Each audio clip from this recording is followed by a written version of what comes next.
ഗലാത്യലേഖനം 1-ാം അധ്യായത്തിൻ്റെ രത്നച്ചുരുക്കം. ഗലാത്യലേഖനം എഴുതിയത് മനുഷ്യരിൽ നിന്നല്ല, മനുഷ്യനാലുമല്ല, യേശുക്രിസ്തുവിനാലും അവനെ മരിച്ചവരുടെ ഇടയിൽ നിന്ന് ഉയർപ്പിച്ച പിതാവായ ദൈവത്താലും അത്രേ. 2. മാമോദീസ അഥവാ സ്നാനമേറ്റവർക്ക് യേശുവിലുള്ള വിശ്വാസത്താൽ നീതീകരണം ലഭിക്കുമെന്നും പരിച്ഛേദന ആവശ്യമില്ലെന്നും ലേഖനം വെളിപ്പെടുത്തുന്നു. 3.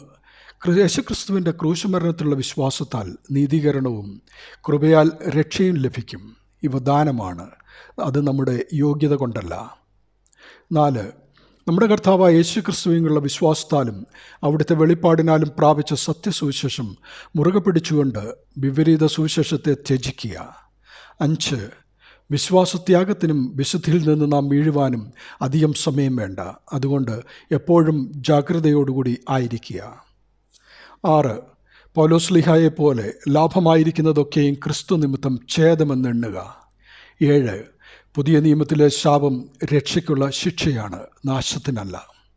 8.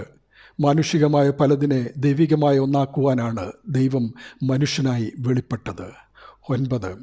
പൗലോസിൽ വെളിപ്പെടുത്തുവാൻ പ്രസാദിച്ചത് ദമസ്കോസിലേക്കുള്ള യാത്രയിലാണ്, അതുപോലെ നമ്മുടെ പാതകളെയും നേരെയാക്കുവാൻ ദൈവം ആഗ്രഹിക്കുന്നു.